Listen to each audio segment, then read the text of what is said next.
Hello, and welcome to the first in a series of podcast conversations, hosted by me, Dr. Paul Breen, on behalf of Labour for Irish Unity. Labour for Irish Unity is a group within the British Labour movement that campaigns for the reunification of Ireland on a basis to be decided by the people of Ireland.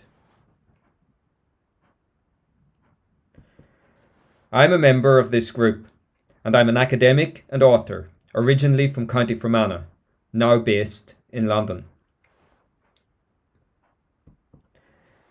We are hosting this series of recorded conversations to help further debate about the issue of Irish unity, speaking to those from across the political and cultural spectrum. The opening discussion in this series will feature a conversation with Professor Colin Harvey of Queen's University.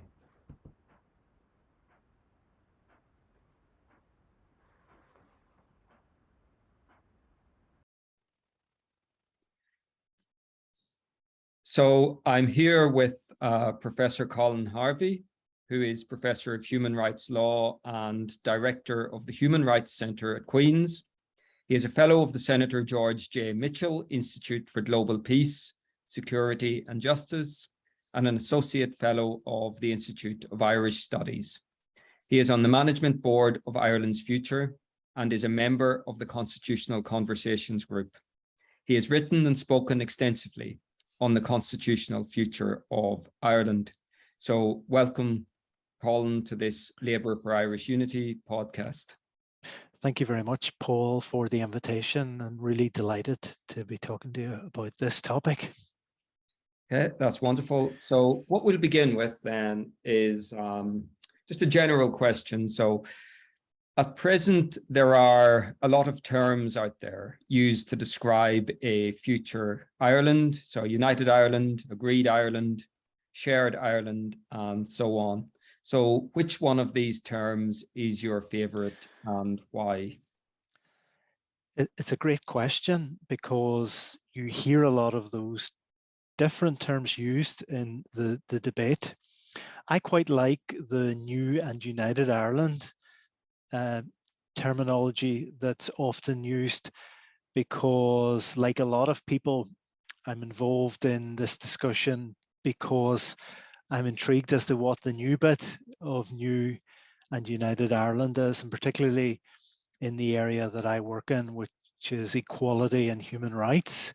I suppose one of the fascinating elements of the debate is, if there is a new constitution, if there's significant constitutional reform in the event of reunification, what will that mean in human rights terms and equality terms? Will it be genuinely new? I think a lot of people are joining the discussion because of that transformative component. It's also, linked to that, fascinating to note that, the agreement itself uses the language of a sovereign United Ireland. So, one of the other interesting things to watch during the discussion is that, if the agreement is framing the discussion, the reliance on the precise terminology used there may come to the fore. But I quite like the new bit of New and United Ireland. Yeah, I definitely agree with that because when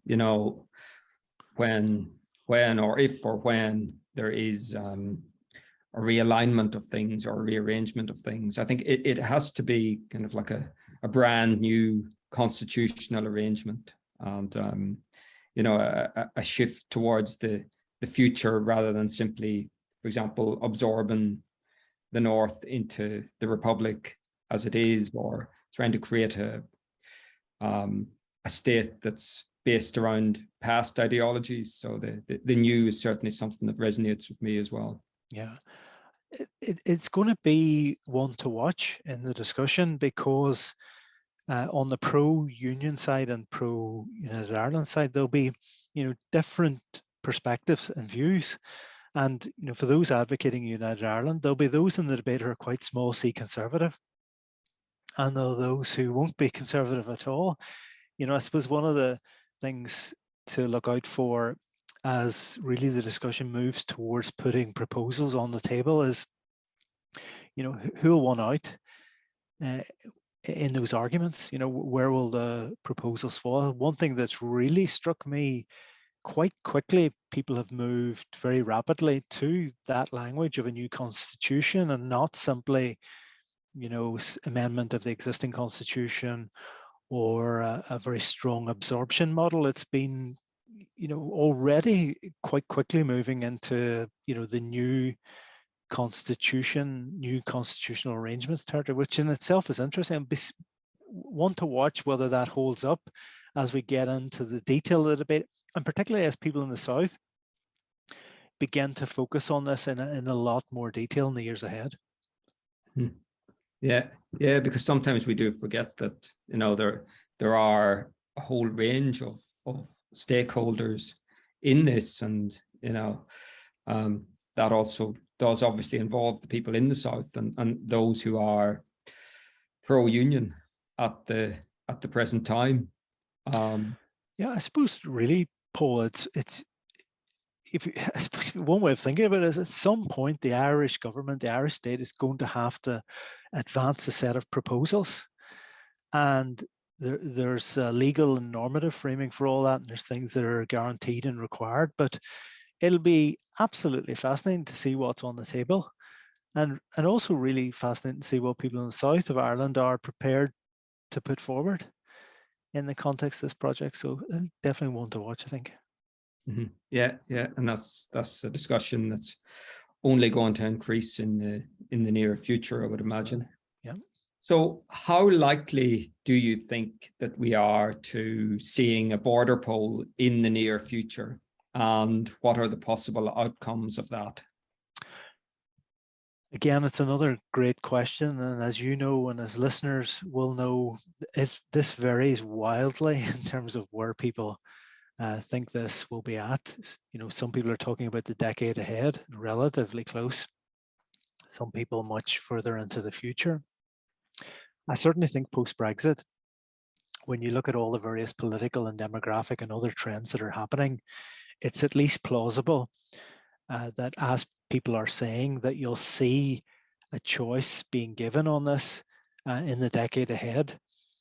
But my own view on that is that it would be silly, irresponsible, unwise to just wait around for a Secretary of State, British government to trigger this. That really the focus on the island of Ireland, which has been really to the fore of the debate, is planning and preparing and getting ready now. That that work will not go to waste. Whenever the time arrives, you want to get this right. So I think doing the work now, doing the preparatory work, so as when the time does arrive, when people are given a choice, that people are ready, they know what they're voting for. It's not another sort of Brexit mess, and they know the consequences of what they're doing. But this idea that we can, in a very luxurious and relaxed way, map out a long period of time to do this. The current British government, they're not entirely reliable. Also, the Union State, the UK itself, is experiencing extreme turbulence.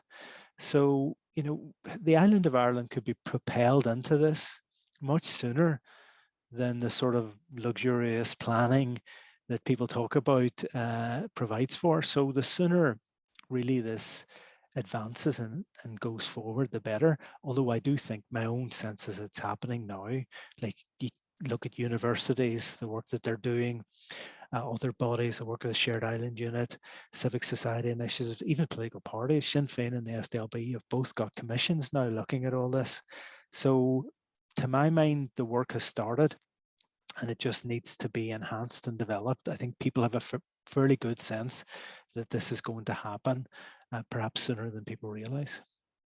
Yeah, so I mean, there's also going to be a snowball effect at play, I guess, and more people are being brought into the discussion. I think on a recent Question Time, BBC Question Time show from Belfast, I observed that someone from the unionist tradition was actually the person who put forward a question about a border poll, Yeah. rather than someone from the nationalist or Republican side.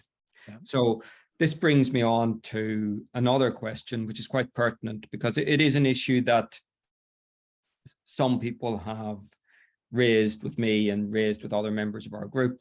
So at present, much of the discussion around a border poll is being conducted amongst nationalists and Republicans, many of whom are already converted to the cause. So how can unionism be brought into the discussion to a greater extent? And then can those with a British identity really support a united Ireland? So I suppose that's quite a big question. So how can unionism be brought into this discussion then to begin with? Again, really great question. I'm just going to push back a bit in this sense that I hear this often said, but I keep ending up in meetings and events and seminars where small U unionists or people from a unionist tradition are in the room. You know, I've literally been to event after event after event this year where people whose background would be from a unionist, small U unionist background have been in the room and engaged and thinking about it. And increasingly of commentators like, Alex Kane, from the unionist tradition, calling for proper preparation on the pro-union side. So I think there is a sense that small U civic unionism is getting ready and preparing and engaging, but that could be developed much further. There's no doubt about that. Political unionism, my own sense of that is it's extremely unlikely that a party such as the DUP are going to engage on the details of a united Ireland in advance of a referendum. I just do not see political unionism doing that before the outcome of a referendum happening. And also we have to, practice some mutual respect as well. We have to recognize that the pro-union side will be busy preparing to make the pro-union case. Mm-hmm. And so while civic unionists will be in the room and discussing the future of Ireland and proposals will be set out, most active unionists will be spending their time getting ready and making the case for staying in the UK. And I think people have to respect, the right sometimes of people not to participate in that discussion about a united Ireland, but the discussion about the future of the union. And I think sometimes my own view is United Irelanders are often great procrastinators in some senses, that I think that if you're making the case for constitutional change, then you need to get on and do it. To be candid, you need to have an open, warm invitation to people to join that discussion and participate. There's ways of discovering the views of people without necessarily having them participating in a design discussion. Academic research has already shown that you can bring people together to test out views on what future scenarios would enjoy support and what wouldn't. So there's all sorts of innovative ways to do that. So warm and welcome, open invitation to everyone. But ultimately think if you believe in a united Ireland and you want to achieve it, then you really need to get on with making the case, building the evidence, getting it right, making the arguments. And I think too often in the past, people have been, particularly post-Brexit, shying away from that, but I think that's changing quite dramatically. Look, there are people with British identity in the Northern Ireland now who'd vote for United Ireland tomorrow. You know what I mean? So I think we have to break down some of the old categorizations, because I think Brexit has radically transformed the nature of that conversation, in the sense that, we're talking now about a guaranteed automatic way back to the European Union for the North, which I think has changed the discussion. It has made people think. People do look at this sort of toxic Tory Brexiteer government in London, look at where they're going and do wonder, do they want to go there? Also, finally, in relation to that, there are, hard legal guarantees now for the unionist community, for British identity into the future, that the Irish state, the Irish government will have to respect. they're already there in the Good Friday Agreement. There are a host of other international legal standards and domestic legal standards to which, people are already bound. And I think it needs to be made clearer, particularly to people within the unionist community here, that those are guarantees that will be respected in the future, that will be hardwired into the new arrangements in Ireland. And so it won't be a matter of relying on the word of Colin Harvey or the word of Ireland's future or Labour for Irish Unity or whatever. These will be legally binding guarantees that will be enforceable, that will be there. And I think that will mean more to people than warm words and rhetoric in a referendum campaign. And people quite rightly will want to see those guarantees reflected in the new arrangements that emerge, so that you want a new united Ireland to be a success. You want it to be sustainable. You want to learn all the lessons from the last 100 years where people on this island have hurt each other really, really badly, and nobody wants a repeat of that. So I think a lot of the advanced planning is how do we avoid that, while respecting the fact that for many in the unionist community, particularly political unionism, may not wish to join the conversation about a united Ireland in advance of the referendum taking place. Yeah, I would agree with a lot of that. And I found it very interesting that you did mention how maybe a minority within unionism at the present time are being more open to the idea of an agreed or a shared Ireland in the future.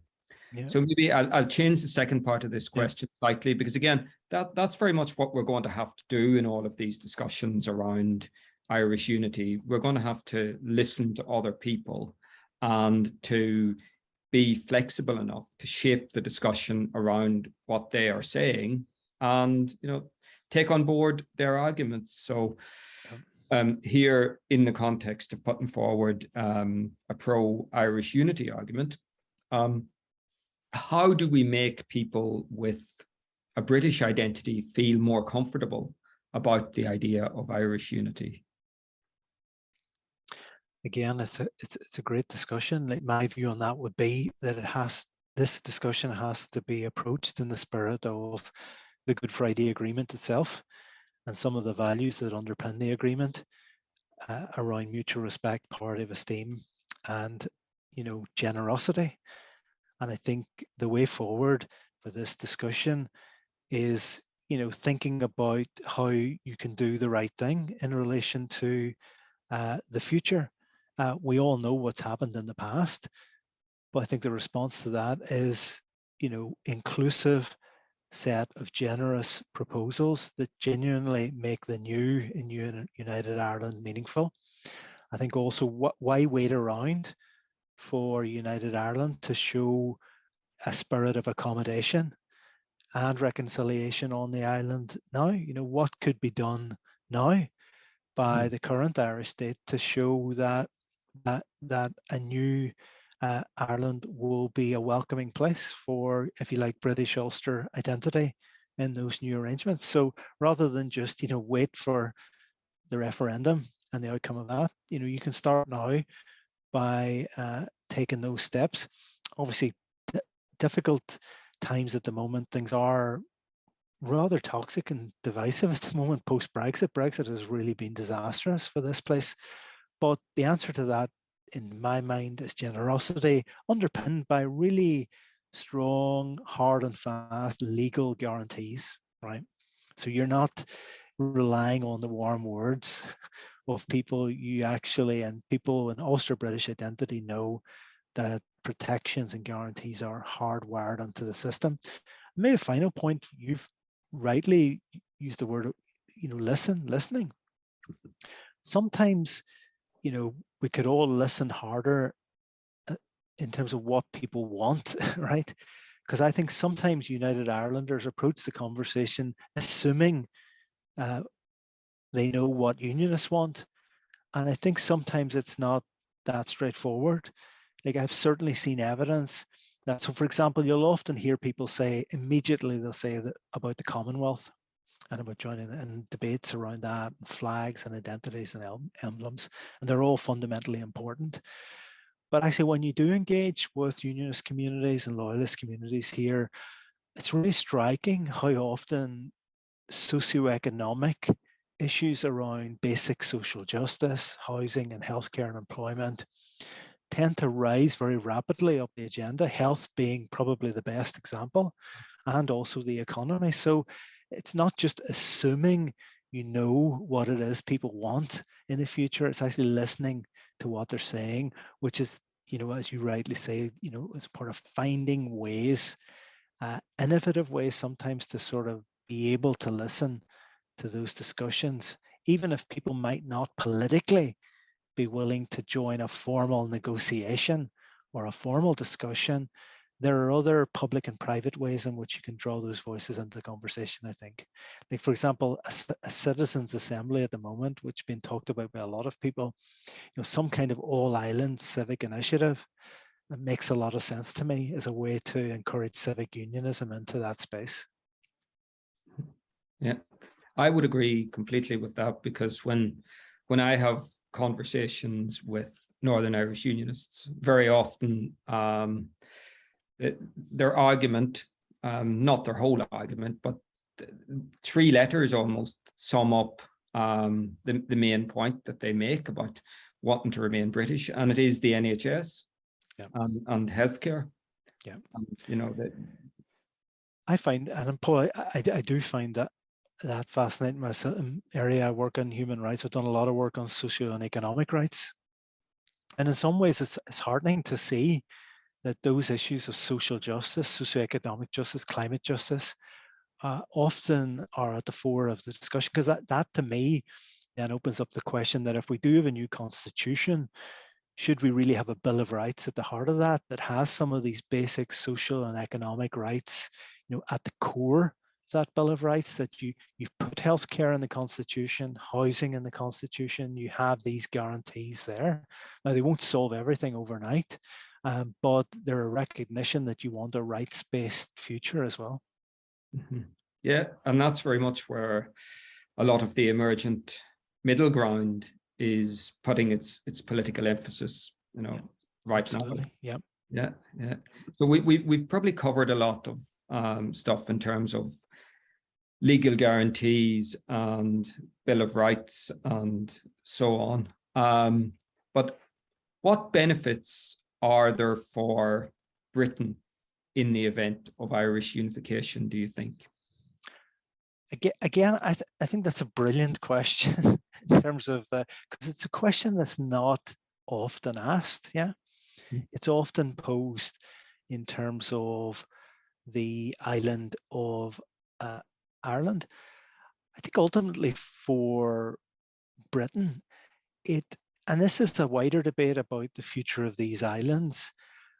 I think the arrangements now aren't working. Yeah. Relationships actually around the UK are poor and deteriorating. And I think what it holds out to Britain is obviously, first of all, no longer having that overarching responsibility for the North. But the positive side of that is that I think relationships across these islands will be better in new constitutional arrangements, including a new and united Ireland. And I actually apply that to relationships within Britain as well.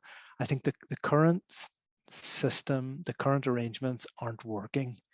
It's a deeply dysfunctional setup. And I think it offers the opportunity for the different configurations around these islands to engage with each other on the basis of equality and respect going forward. So it offers to Britain, and who knows what Britain will mean in 10 or 20 years' time. Is Scotland going to go its own way? What's going to happen next?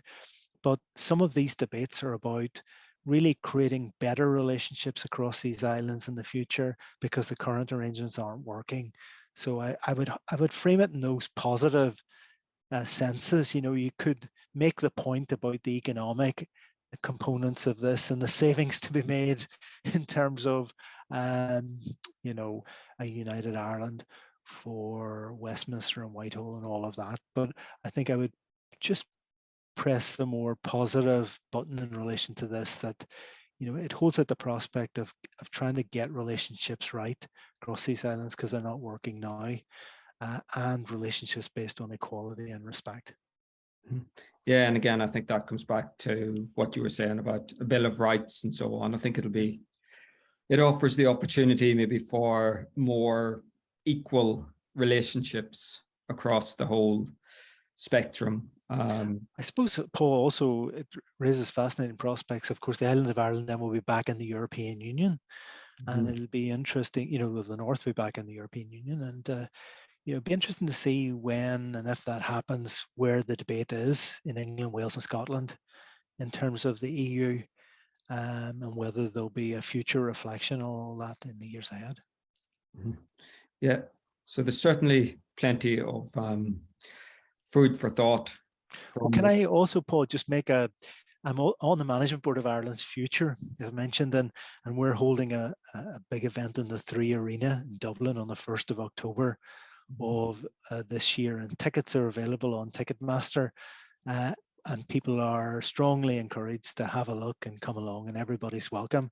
It's going to be a really very major historic gathering of people really focused around this issue, and I just want to issue an open invitation to all your listeners. They're all very welcome in Dublin the 1st of October. Right. And again, just in the spirit of this podcast, is that online as well, or will there be an online version of that? Well, that's a good question, actually, in terms of following up with keep an eye on Ireland's Future social media for updates in relation to all of that. I'm sure it'll be eventually available as well online, but really just to offer the invitation for people to come along on the 1st of October if they're in Dublin or planning to go to Dublin, then come along to 3 Arena. Okay, so thanks very much, Professor Colin Harvey, and we look forward to lots of future conversations in this area. Thank you so much, Paul. Really delighted to talk to you today.